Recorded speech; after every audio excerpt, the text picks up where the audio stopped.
दिवसापासूनची प्रतीक्षा आता गेल्या 2 दिवसापूर्वी संपली आहे। आपण कधीपासून वाट बघत होतो की समाज कल्याण या परीक्षेची डेट कधी येणार आहे। तर मित्रांनो, आयोगाने आता परवाच म्हणजे 2 दिवसापूर्वी परीक्षे संदर्भातलं जे काही प्रसिद्धी पत्रक सादर केलेलं आहे, तर सर्व विद्यार्थ्यांना या सर्व गोष्टींची एक आनंदाची बातमी मिळालेली आहे। तर त्या परीक्षेच्या सामोरे जाताना जे काही आपल्याला परीक्षेसाठी जे काही विषय ठरवून दिले आहेत, तर त्यातला जो काही विषय अति महत्त्वाचा तो म्हणजे मराठी हा विषय सुद्धा खूप जास्त महत्त्वाचा आहे समाज कल्याण परीक्षेसाठी। तर या परीक्षेसाठी जो काही आता 19 मेला होणारा पेपर आहे, आपल्याकडे बराचसा अवधी आहे, 3-3.5 महिन्याचा अवधी आहे।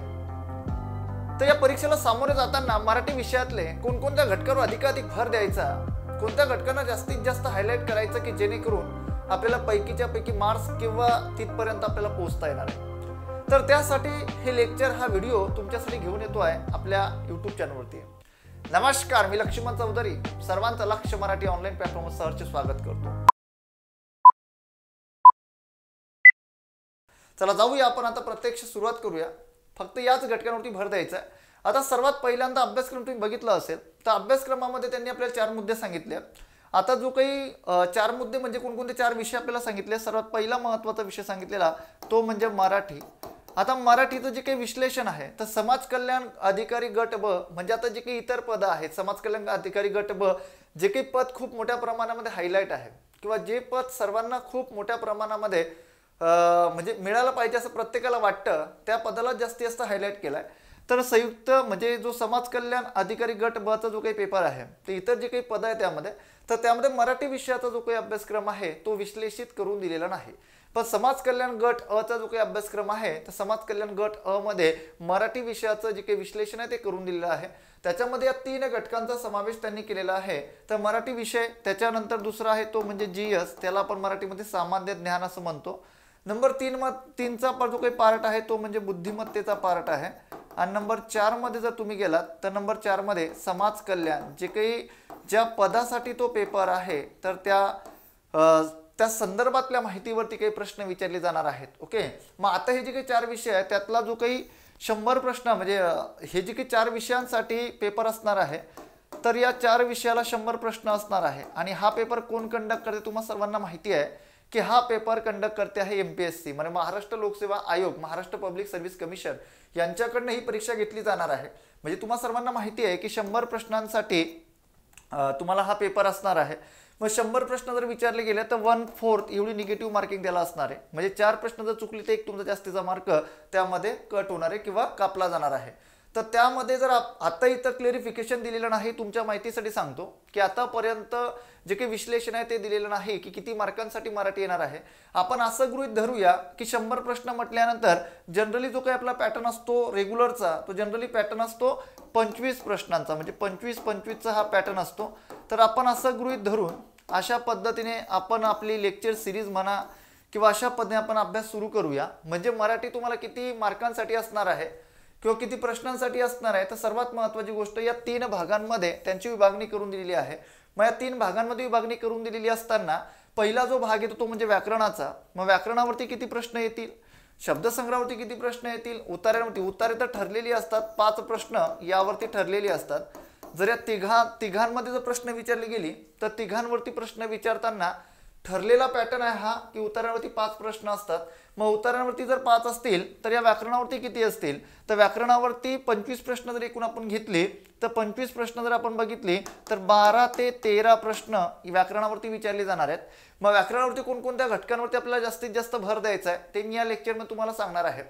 त्याच्यानंतर शब्दसंग्रह याच्यावरती 5 ते 7 प्रश्न यावरती विचारलेली असतात आणि उरलेली 5 जे काही प्रश्न आहे ती ठरलेली उतारांवरती असतात।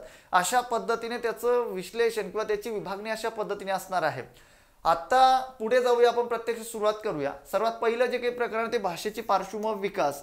आता यावरती खूप जास्त भर द्यायचा का सर, तर मित्रांनो यावरती विचारला गेला तर एखादा प्रश्न विचारला जाऊ शकतो।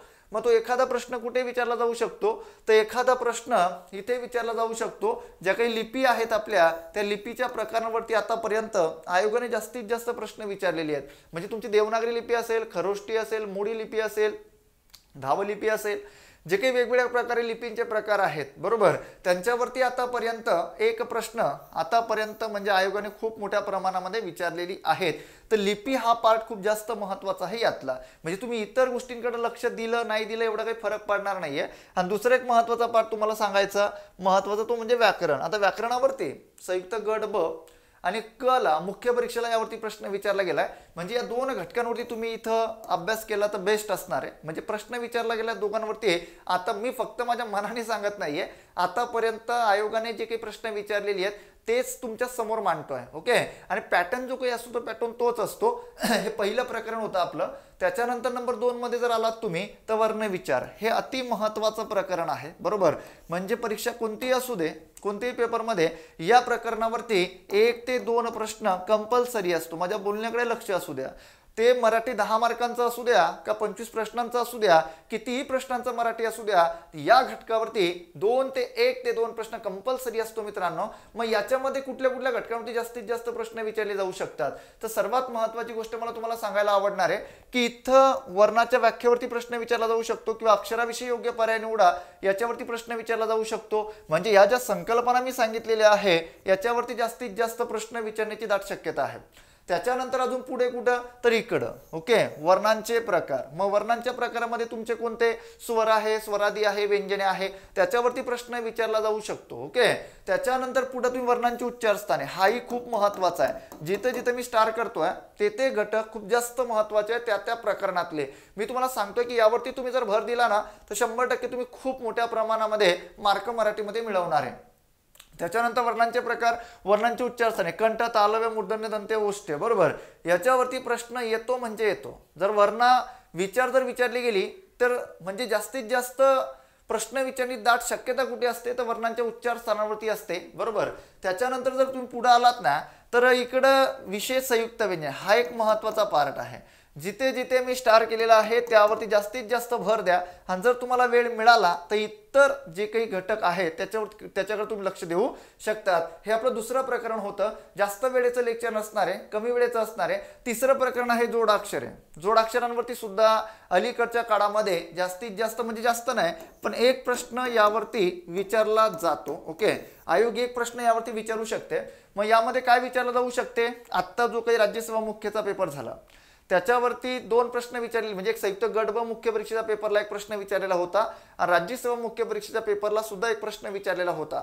मग प्रश्न विचारताना कुठे विचारली जातात, आता इकडे विचारताना राज्यसेवेला विचारताना हा प्रश्न विचारलेला होता, जोडाक्षरे लिहिण्याची पद्धत. ओके. आणि त्याच्यानंतर अनुस्वार व विसर्गाचा वापर 2020, 21 आणि 22 सातत्याने 3 वर्षी या घटकावर प्रश्न विचारलेला आपल्याला दिसतो आहे. म्हणजे हे 2 घटक जोडाक्षरांमध्ये खूप जास्त महत्त्वाचे आहे, यावरती जास्त भर द्या. ओके. त्याच्यानंतर पुढे जर आपण गेलो जोडाक्षरांचे प्रकार हे तर तुम्हाला वाचायचंच आहे.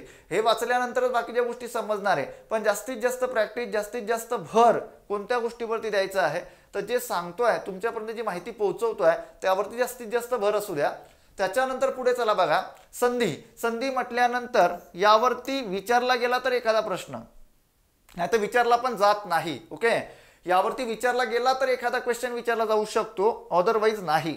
म्हणजे यामध्ये मग काय तर यामध्ये कुठेही प्रश्न विचारला जाऊ शकतो. मग तुमचा स्वर संधीवरती विचारला जाऊ शकतो, संधीच्या प्रकारावरती, व्यंजन संधीवरती, विसर्ग संधीवरती, मराठीतील विशेष संधी म्हणजे पूर्व आणि पर यावरती प्रश्न विचारला जाऊ शकतो. इथं कुठेही प्रश्न विचारला जाऊ शकतो. पण एक महत्त्वाची गोष्ट अशी असते की जेव्हा 25 प्रश्नांचं मराठी असतं का नाही आणि जेव्हा संधीवरती प्रश्न आला तर काही त्याला घाबरायची गरज नाही, लगेच त्या प्रश्नाचं उत्तर येऊन जातं. कारण की ऑलरेडी ते आपण अभ्यासलेलं असतं बरोबर. त्याच्यामुळे इकडे जास्त डोकं लावायची गरज नाहीये.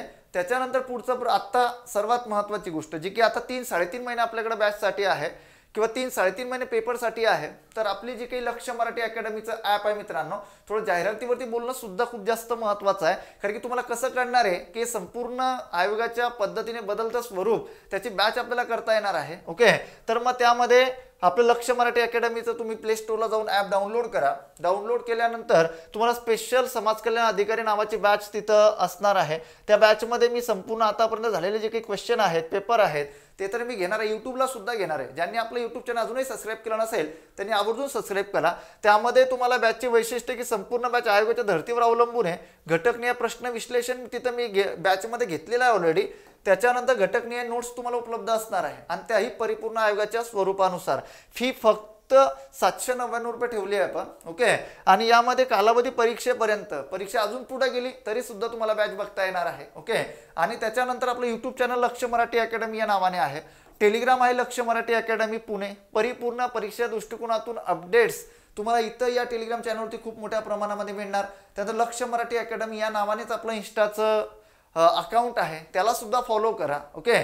चला जाऊया पुढे. ज्यांना खरंच मराठीमध्ये खूप जास्त मोठ्या प्रमाणामध्ये मार्क्स मिळवायचे असतील, पैकीच्या पैकी मार्कांपर्यंत पोहोचायचं असेल तर त्यांनी मराठी व्याकरण, त्याच्यानंतर शब्दसंग्रह चित्र व गोष्टी स्वरूपात आहे आणि उतारे कसे सोडवायचे त्याची काही लेक्चर मी घेतलेली आहेत बॅचमध्ये.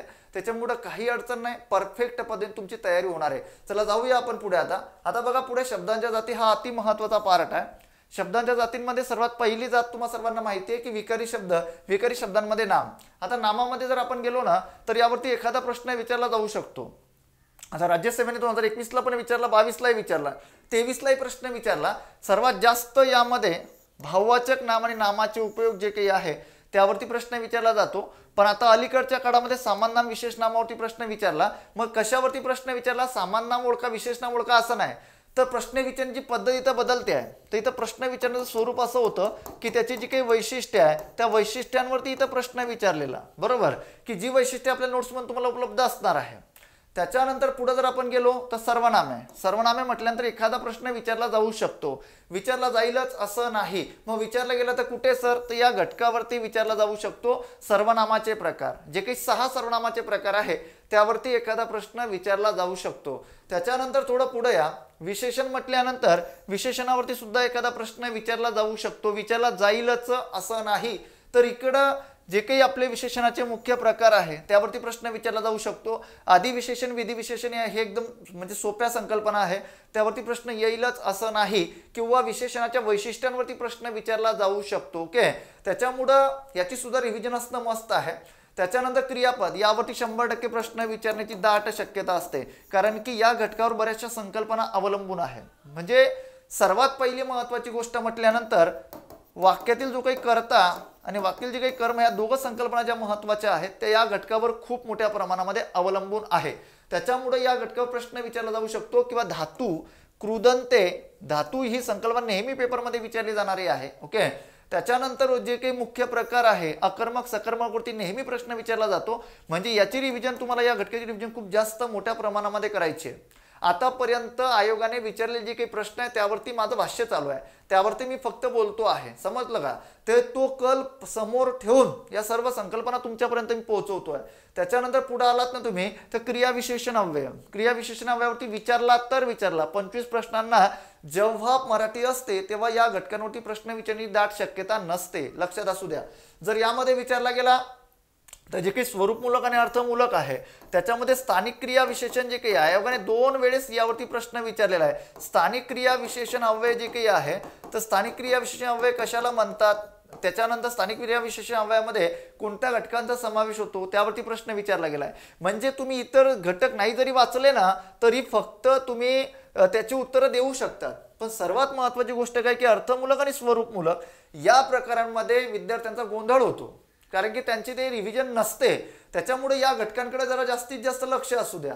त्याच्यानंतर पुढे गेला तर शब्दयोगी अव्यय. शब्दयोगी अव्ययावरती प्रश्न म्हणजे क्वचित विचारला जातो किंवा क्वचित विचारला जाऊ शकतो. ओके.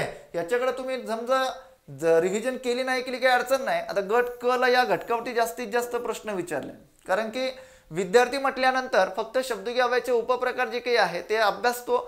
पण प्रश्न आयोग इथं विचारतंय की एक शब्दयोगी अव्यय विभक्ती प्रत्ययाचं काम करतं का? तर यस करतं, पण ते कशा पद्धतीने करतं तो जो काही आपल्याला तक्ता दिलेला आहे तो तक्ता आपण अभ्यासू शकतो. तो घटक जरी आपण डोळ्यासमोर ठेवला तर आवर्जून आपल्याला विचारलेल्या प्रश्नाचं उत्तर तुम्हाला येऊ शकतं. त्याच्यानंतर पुढे जर तुम्ही गेलात ना हा पाठ अजून खूप जास्त महत्त्वाचा आहे. उभयान्वयी अव्यय जो काही आहे हा पाठ खूप जास्त महत्त्वाचा. मी त्याला 3 स्टार केलेत का? कारण की या घटकावर खूप मोठ्या प्रमाणामध्ये व्याकरणाचा खूप मोठा भाग अवलंबून आहे. तो म्हणजे कोणता? तर ज्याला खूप मोठ्या प्रमाणामध्ये वेटेज असतं, आयोगाने सुद्धा खूप मोठ्या प्रमाणामध्ये ज्याला महत्त्व दिलं आहे तो प्रकार म्हणजे वाक्यांचे प्रकार. हा पाठ खूप जास्त महत्त्वाचा आहे मित्रांनो. मग वाक्यांचे प्रकार या घटकावर परिपूर्णपणे अवलंबून आहे. म्हणजे याला तुम्हाला खूप चांगल्या पद्धतीने अभ्यासायचं आहे. यामध्ये जेवढे पॉईंट येत आहेत ना तेवढे सर्वच्या सर्व उत्कृष्ट पद्धतीने अभ्यासा, की प्रधानत्व गौणत्व विशेषतः या दोघांमध्ये नेमका काय फरक आहे तो सर्वाधिक उत्कृष्ट पद्धतीने जाणून घ्या. त्याच्यामुळं हा घटक तुम्हाला सर्वतोपरी अभ्यासणं खूप जास्त महत्त्वाचं आहे. कारण की यावरती मिनिमम यावर आधारित 2 ते 4 प्रश्न 100% विचारली जाऊ शकतात. आणि हीच संकल्पना तुमची प्रॉपर क्लिअर असणार आहे तर वाक्यांचे प्रकार तुम्हाला प्रॉपर समजणार आहे पूर्व, बरोबर ना. त्याच्यानंतर पुढे केवल प्रयोगी अव्यय. आता यावरती प्रश्न विचारला जमून जातं, याला काही जास्त डोकं घालायची गरज नाही किंवा खूप जास्त अभ्यास करायची गरज नाहीये. त्याच्यानंतर नामाचा लिंग विचार जो काही आहे तर नामाच्या लिंग विचारामध्ये नामाच्या लिंग विचाराचे जे काही प्रकार आहे, बरोबर, लिंग भेदामुळे नामांच्या रूपात होणारा बदल. आता या घटकावरती विचारला गेला तर क्वचित एखादा प्रश्न विचारला जातो. जेव्हा 50 प्रश्न असतात का नाही तेव्हा नामाच्या लिंग विचारावरती 1-2 प्रश्न विचारण्याची दाट शक्यता असते. पण जेव्हा 25 प्रश्न असणार आहे तेव्हा हा घटक खूप मोठ्या प्रमाणामध्ये हायलाइट असेल अशातला प्रकार नाही. विचारला एखादा प्रश्न त्याचं उत्तर तुम्हाला येणार आहे, त्याला जास्त डोकं लावू नका. त्याच्यानंतर पुढे वचन विचार आहे, बरोबर. वचन विचाराचं सुद्धा तेच आहे. नाम या घटकावरती हे घटक अवलंबून आहे. ज्या दिवशी तुम्ही नाम अभ्यासताय त्या दिवशी या घटकाची रिव्हिजन जरी केली तरी उत्तर तुम्हाला येणार आहे. त्याच्यामुळे टेन्शन घेऊ नका त्यांचं. ते सरसकट अगदी अर्ध्या तासामध्ये कन्सेप्ट क्लिअर होणारे घटक येते. तुम्ही एक लेक्चर जरी बघितलं ना माझं तर संपला विषय, ओके. त्याच्यामुळं काही अडचण नाही. विभक्ती विचार हा अति महत्त्वाचा घटक आहे. या घटकावरती एखादा प्रश्न विचारला जाणार. कारण की विभक्ती विचार असेल, वाक्यांचे प्रकार असतील, समास असतील, प्रयोग असतील, हे तर कंपल्सरी विचारले जाणारे घटक आहे. 1-1, 2-2 प्रश्न सहज त्यावरती विचारला जातो.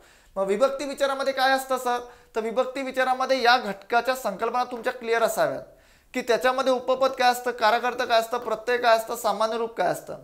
विभक्तीचे जे काही प्रकार आहे, कोणत्या प्रकारांना कारक आहे, कारक कोणत्या प्रकारांना नाही, मग त्यांना नाही तर का नाही, अशा या सर्व संकल्पना क्लिअर असू द्या. ज्या दिवशी तुमच्या या सर्व संकल्पना क्लिअर होत आहे त्या दिवशी मराठीमध्ये तुम्हाला भरून भरून मार्क भेटतात. त्याच्यामुळं जो काही विभक्ती विचार आहे त्याला प्रॉपर पद्धतीने अभ्यास करणं महत्त्वाचं आहे. कारण की अशी काही प्रत्यय आहेत की ती द्वितीयामध्ये पण येत आहे, चतुर्थीमध्ये पण येत आहे. मग दोघांमध्ये फरक काय आहे, या संकल्पना आहे ना त्या. त्याच्यानंतर पुढे जर आपण गेलो तर काळावरती एखादा प्रश्न विचारला जाऊ शकतो. धातूचे अख्यात रूपे, या संकल्पना व्यवस्थित प्रॉपर पद्धतीने क्लिअर करा. काळावरती प्रश्न येतो पण त्यावरती प्रश्न विचारला तुम्हाला उत्तर येऊन जाणार आहे. त्याच्यावरती मी जास्त बोलणार नाही. मी फक्त बोलेल की तुम्ही सन्निहित भूत आणि सन्निहित भविष्य हे जे काही वेगळ्या पद्धतीचे काळाचे प्रकार आहेत किंवा ज्या काही वेगळ्या पद्धतीच्या संकल्पना आहेत त्या आवर्जून करा, आवर्जून त्या अभ्यासा. त्याच्यानंतर प्रयोग, यस, हा पार्ट खूप जास्त महत्त्वाचा आहे. याला मी 3 काय 4 स्टार पण करणार आहे, ओके. कारण की हा घटक तुम्हाला प्रॉपर करायचा आहे की प्रयोगाचे प्रकार कोणते. जर तुम्हाला प्रयोग शिकायचे असतील तर बॅचमध्ये अगदी मी 20 ते 30 सेकंदामध्ये प्रयोग तुम्हाला ओळखता येणार आहे अशा पद्धतीच्या ट्रिक्स सांगितलेल्या आहे. त्याच्यामुळे प्रयोगाचे प्रकार, कर्तनी प्रयोग, कर्मणी प्रयोगाची वैशिष्ट्ये आणि त्याच्यानंतर महत्त्वाचा घटक तो म्हणजे मिश्र किंवा संकर प्रयोग. MPSCचा असा एकही पेपर आतापर्यंत पार पडला नाही का त्या पेपरमध्ये प्रयोग या घटकावरती प्रश्न विचारलेला नाही. प्रत्येक घटकावरती प्रयोग या घटकावरती प्रश्न विचारलेला आहे, ओके. याला प्रॉपर करा, संपूर्ण घटक तुम्हाला अभ्यासायचा आहे. त्याच्यानंतर वाक्यांचे प्रकार, यस, हे घटक तर खूप जास्त महत्त्वाचे आहे. याला मी 3 स्टार करणार आहे, ओके. कारण की हे घटक तुम्हाला खूप जास्त मोठ्या प्रमाणामध्ये अभ्यासायचे. जर तुम्हाला मार्क घ्यायचे मराठीमध्ये तर एवढं लेक्चर बघा, काय नाही 20, 25, 30 मिनिटाचं लेक्चर आहे. एवढं लेक्चर बघा, कन्सेप्ट परिपूर्ण क्लिअर होणार आहे. हे संपूर्ण तुम्हाला अभ्यासायचं. यावरती कुठेही प्रश्न विचारला जाऊ शकतो. हे संपूर्ण तुम्हाला अभ्यासायचं आहे. म्हणजे वाक्यांचे प्रकार असतील, केवल व संयुक्त वाक्य असेल, गौण वाक्यांचे प्रकार असतील, मग गौण वाक्यांचे प्रकार कोणते काय या सर्व संकल्पना अभ्यासा. विशेषण वाक्य काय असतं, नाम वाक्य काय असतं. 17-18ला सलग 2 वर्ष या घटकावरती आयोगाने प्रश्न विचारलेले आहेत. वाक्य रूपांतरण, एक प्रश्नार्थी वाक्य दिलं असतं त्याचं विधानार्थी करा, एक होकारार्थी दिलं असतं त्याचं नकारार्थी करा, त्याच्यानंतर एक आपल्याला नकारार्थी दिलं असतं त्याचं होकारार्थी करा, किंवा एक होकारार्थी असतं एक प्रश्नार्थी असतं त्याचं विधानार्थी करा, एक उद्गारार्थी असतं त्याचं विधानार्थी करा. अशा पद्धतीचे प्रश्न तुम्हाला इथं विचारली जातात, बरोबर. केवल वाक्य असतं, संयुक्त वाक्य असतं, मिश्र वाक्य असतं, परस्पर रूपांतरण करा. एक वाक्य दिलं असतं त्याचं केवल बनवा, त्याचं संयुक्त बनवा, त्याचं मिश्र बनवा. अशा प्रकारचे आतापर्यंतच्या इतिहासामध्ये प्रश्न विचारलेली आहेत. त्याच्यानंतर पुढे जर तुम्ही गेला तर संकलन. कारण आता 2, 3, 4 वाक्य दिलेली असतात, त्याचं एकच वाक्य बनवा केवळ, त्याच्या 2 वाक्यांमध्ये संयुक्त वाक्य बनवा, त्याचं मिश्र वाक्य बनवा. अशा प्रकारचे प्रश्न तुम्हाला विचारले जातात. मग आता या संकल्पना क्लिअर असाव्यात ना, की केवळ वाक्य काय, संयुक्त वाक्य काय, मिश्र वाक्य काय. सहजच या संकल्पना 100% तुमच्या क्लिअर असाव्यात. तर या सर्व गोष्टी तुम्हाला क्लिअर करता येणार आहे, या सर्व गोष्टी तुमच्या क्लिअर होणार आहे, अदरवाईज नाही. त्याच्यानंतर पुढे बघा, वाक्यपूर्त करा. यस, हा खूप जास्त महत्वाचा पार्ट आहे, म्हणजे आयोगाला खूप जास्त आवडणारा घटक आहे हा. आणि विद्यार्थ्यांच्या कन्सेप्ट क्लिअर नसतात की विधानपूरक काय, आधारपूरक काय, विधानपूरक कशाला म्हणतात, आधारपूरक कशाला म्हणतात, उद्देश काय, उद्देश विस्तार काय, कर्म काय, कर्म विस्तार काय. त्याच्यानंतर पुढे विधेय विभाग कोणता किंवा विधेय पूरक म्हणजे काय असतं, विधेय विस्तार म्हणजे काय असतं. बऱ्याचशा नवीन संकल्पना आहे. मग या संकल्पना क्लिअर होण्यासाठी आपलं त्या पद्धतीचा अभ्यास आपल्याला असावा लागतो. त्याच्यामुळे या घटकामध्ये वाक्य पृथक्क्रम म्हणजे काय, उद्देश विस्तार, कर्म, कर्म विस्तार, विधेय, विधेय विस्तार, विधानपूरक संकल्पना, या सविस्तर संकल्पना क्लिअर करून घ्या ना. फी काही जास्त नाहीये, परीक्षेपर्यंत आहे, आपण बराचसा खर्च करतो, बरोबर ना. त्याच्यानंतर पुढे अति महत्वाचा घटक जो विद्यार्थ्यांना खूप टफ जातो. बरेच विद्यार्थी मला म्हणतात की सर समास हा घटक आम्हाला समजत नाही. पण मित्रांनो, एकदम शॉर्टकट पद्धतीने संपूर्ण समास तुम्ही उत्कृष्ट पद्धतीने लक्षात ठेवू शकतात. राज्यसेवा मुख्यचा जो काही या वर्षाचा पेपर बघितला ना, तर आयोगाने जे काही प्रश्न विचारले, तर जे तुम्ही वाचताय त्याच्या पलीकडे जाऊन प्रश्न विचारले आहेत. आपल्या टेलिग्रामला मी संपूर्ण प्रश्नांचं विश्लेषण आपल्या टेलिग्रामला टाकलं आहे. तर समास म्हटल्यानंतर समास म्हणजे काय, समासाचे प्रकार, हा घटक तुम्हाला पूर्ण अभ्यासायचा आहे. रसावरती एखादा प्रश्न विचारला गेला तर गेला, याला नाही जरी अभ्यासलं तर काही फरक पडणार नाही. ओके. त्याच्यानंतर पुढे बघा, शब्दांच्या शक्ती. यस, यावरती गेल्या 2 वर्षापासून प्रश्न विचारला जात होता. पण आता या वर्षी जे काही 2 पेपर झालेत, त्या 2 पेपरमध्ये या घटकावरती आतापर्यंत प्रश्न विचारलेला नाही. ओके. त्याच्यानंतर पुढं याला अभ्यासा, आवर्जून अभ्यासा याला. ओके. जर तुम्हाला अभ्यासाला कंटाळा येत असेल तर आवर्जून माझी लेक्चर बघा. एकदम सोप्या पद्धतीने या सर्व संकल्पना मी क्लिअर करून दिली आहे. पेपरमध्ये विचारलेल्या प्रश्नांचं विश्लेषण सुद्धा तिकडे मी घेतलंय. नाही तुम्हाला लेक्चर बघायचे असतील तर प्रश्न विश्लेषणाचं जरी लेक्चर बघितलं, कन्सेप्ट क्लिअर आहे. अलंकारावरती एखादा प्रश्न विचारला जाऊ शकतो किंवा नाही अभ्यासलं तर काही अडचण नाही, फक्त माझं लेक्चर बघा, संपला विषय. ओके. अलंकारामध्ये शब्द अलंकार, अनुप्रास, यमक, श्लेष, गट ब ला प्रश्न विचारलेली आहे, म्हणून हा घटक मी इथं समाविष्ट केलाय. अभ्यासक्रमामध्ये आयोगाने एमपीएससीने अलंकार घटक दिलेला नाही, पण मी काय केलंय की त्याला समावेश केलाय. मी त्याची लेक्चर सुद्धा घेतली आहे बॅचमध्ये. त्याच्यानंतर हे अर्थालंकाराचे उपप्रकार आहे. चेतनागुणोक्ती, विरोधाभास, उपमा, उत्प्रेक्षा, रूपक, अपनउक्ती, व्याजस्तुती, व्याजोक्ती, रूपक, डबल झालं रूपक. त्याच्यानंतर अनन्वय दृष्टांत. आता इथं जे काही अलंकाराचे प्रकार आहेत, काही अलंकाराचे प्रकार घेतले की जे पेपरच्या दृष्टिकोनातून महत्वाचे आहेत. त्याच्यानंतर पुढे जर तुम्ही गेलात ना, विरामचिन्ह. यस, हे खूप जास्त महत्वाचं आहे. पेपर कोणताही असू दे, 1 ते 2 प्रश्न या घटकावरती येतो म्हणजे येतो. मग या सर्व गोष्टींचा अभ्यास करताना विरामचिन्हांचे जे काही प्रकार आहे, मग अपसरण कुठे वापरलं जातं, अर्धविराम कुठे वापरला जातो, लोपचिन्ह काय असतं, संक्षेप चिन्ह काय असतं, पूर्णविराम काय असतो, या सर्व संकल्पना, संयोग चिन्ह काय असतं, प्रश्नचिन्ह कुठे येतं, उद्गारवाचक चिन्ह कुठे येतं, सर्व संकल्पना क्लिअर असू द्या. याचा अभ्यास उत्कृष्ट करायचा आहे तुम्हाला. त्याच्यानंतर पुढे जर तुम्ही आलात ना, शब्दसिद्धी. मग सिद्ध शब्द, साधित शब्द. पुढे या. सिद्ध शब्द, साधित शब्दांमध्ये तत्सम, एखादा प्रश्न विचारला गेला तर गेला, याला अभ्यासू नका. फक्त ज्या गोष्टी मी आपल्या ॲपमध्ये किंवा जे काही नोट्समध्ये तुम्हाला मी लिहून दिलेल्या आहे किंवा ज्या नोट्समध्ये माझ्या या संपूर्ण गोष्टी उपलब्ध आहे, फक्त गोष्ट वाचायची. तुम्ही जे अभ्यासताय तत्सम शब्द, त्याच्यापेक्षा कितीक पटीने तत्सम शब्द त्या गोष्टीमध्ये तुम्हाला अभ्यासायला मिळणार आहे. त्याच्यामुळे तत्सम असू दे, तद्भव असू दे, देशी असू दे, परभाषीय शब्द असू दे, कोणत्याही प्रकारचे शब्द असू द्या, प्रत्येक शब्द प्रकारामध्ये चित्र गोष्टी स्वरूपात हा शब्दसंग्रह शिकवला पण आहे आणि त्याच्यानंतर तो मी नोट्समध्ये दिलेला पण आहे. मग त्यामध्ये स्वदेशी असतील जे आपल्या देशामध्ये निर्माण झाले, विदेशी असतील जे बाहेरून आपल्या देशामध्ये आले, मग प्राकृत असतील, कानडी असतील, हिंदी असतील, गुजराती, त्यानंतर तामिळी, तेलुगू, अरबी, फारसी, इंग्रजी, पोर्तुगीज, उर्दू, फ्रेंच, तुर्की, जपानी, जर्मन, हे बाहेरच्या देशात इकडे आलीत ना. याचा अभ्यास, एखादा प्रश्न विचारला गेला तर गेला, हे नाही अभ्यासलं काही फरक पडणार नाहीये. पण आपण 1-1 मार्कासाठी स्पर्धा करतोय. त्याच्यामुळे महत्वाची गोष्ट एकच आहे की तुम्हाला फक्त ज्या गोष्टी वाचल्यानंतर सरळ उत्तर येणार आहे. ओके, काय अडचण नाही. त्याच्यानंतर साधित शब्द, उपसर्ग, घटित, प्रत्यय घटित महत्वाचे ती दोघं. अभ्यास्त शब्द, यस, हे महत्वाचं आहे. आयोगाने या 3 प्रकारावरती खूप जास्त प्रश्न विचारले, यावरती सुद्धा प्रश्न विचारले आहे. याला आवर्जून अभ्यासा. ओके, कोणकोणती उपसर्ग आहे, मग मराठी उपसर्ग असतील, फारसी असतील, पोर्तुगीज असतील, ही उपसर्गांच्या सुद्धा मी गोष्टी बनवलेल्या आहे माझ्या नोट्समध्ये. ओके, त्याच्यानंतर पुढे चला बघा. आता इतर घटक जे काही आहे, शुद्ध अशुद्ध, यस, यावरती एक प्रश्न असतो.